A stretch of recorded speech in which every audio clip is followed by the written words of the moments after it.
Hello everyone, today I want to talk about the incredible best-selling book, The 7 Habits of Highly Effective People.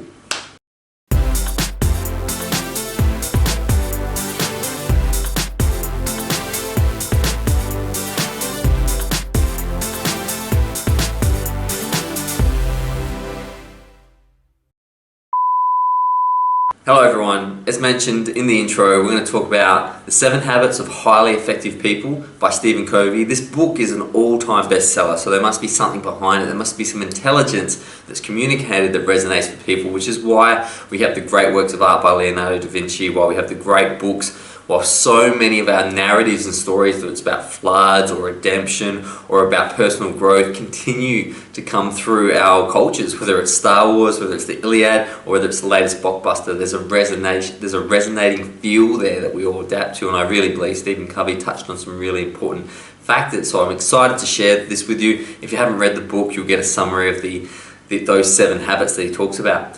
So as always, I'm going to begin with a quote, and that quote is, now this is from my, one of my all-time heroes, JFK, and he said, "Victory has 1,000 fathers, but defeat is an orphan." Now, I'll say that one more time. Victory has 1,000 fathers, but defeat is an orphan. Now, JFK really walked the walk and talked the talk, and he said this after the Bay of Pigs fiasco in Cuba, which was, almost, launched World War III, where it was a massive failure of the American CIA to launch Cuban exiles into Cuba to overthrow Fidel Castro. And when it fell over, it was a huge international incident. And JFK stood up and said, "Well, I'll take the blame here," and he used that quote. And we do that so often in life. We are so quick, especially our politicians, our leaders, so quickly to grab onto gains that maybe they weren't even a part of, but so reluctant to accept the shadow self, as Carl Jung would say, so reluctant to see that there's been mistakes made and to own up to them, to move forward. So I fundamentally, growing up, I knew there must be some sort of pathway or blueprint to success. The challenge was that what I was being told by people would make you successful.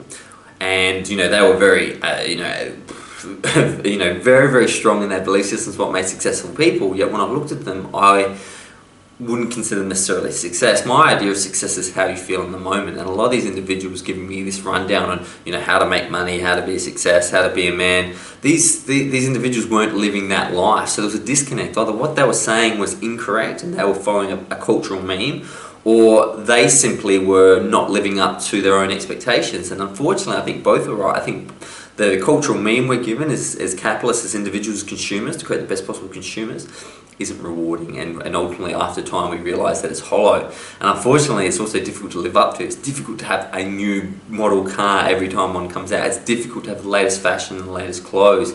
So you're ultimately feeling with a sense of lack. So how do we get past this? How do we take over this? And how do we become really a success as a whole, not only financially, but spiritually, in our relationships, and the way we feel about ourselves, and more importantly, in the moment? How do we become a success right now and feel like that and come through that without waiting for this external stimulus? Well, we build habits. So habits reap a character. Now, the book, 7 Habits of Highly Effective People, illustrates this, and Stephen Covey begins with the first habit that he observed in highly effective people, which is to be proactive.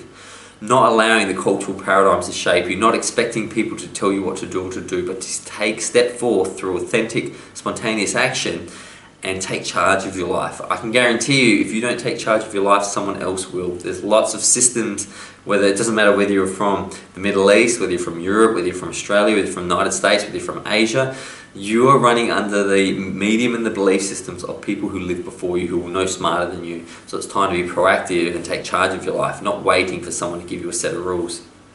Number 2, begin with the end in mind. So often we go up to a loved one and we have a go at them and we raise our voice, not realizing that, yes, you are upset by something they did, but what is the end goal? Your end goal is to create a loving relationship, and will what you're doing right now create what you want in the end? Beginning with the end in mind stops you from making these silly mistakes that really derail so many things in our life. If your end is to be happy, then all of a sudden you can start to look at situations that you're about to get involved in, whether it's replying to a nasty comment on Facebook, or sending that email, or perhaps treating someone a certain way. Well, if in the end you want to be happy, maybe you don't need to keep producing those habits if you keep the end in mind. Number 3, put first things first. How do you put your pants on in the morning? One leg at a time. Try and do it both legs at a time, you'll fall flat forward.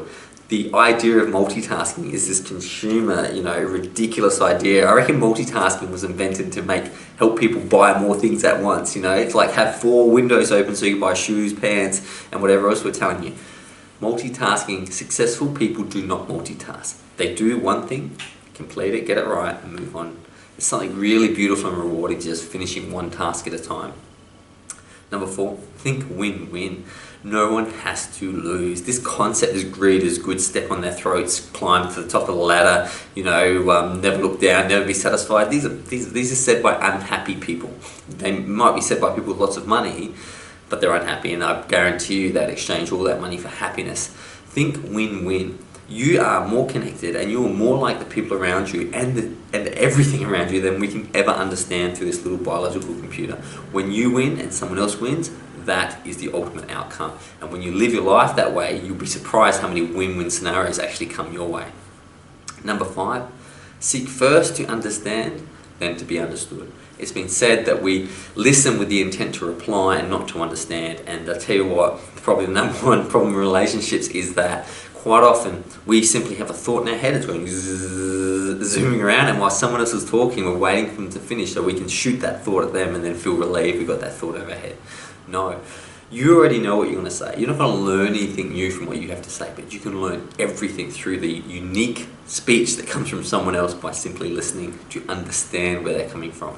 They don't have to be right. You don't have to win an argument. Just understand where they're coming from.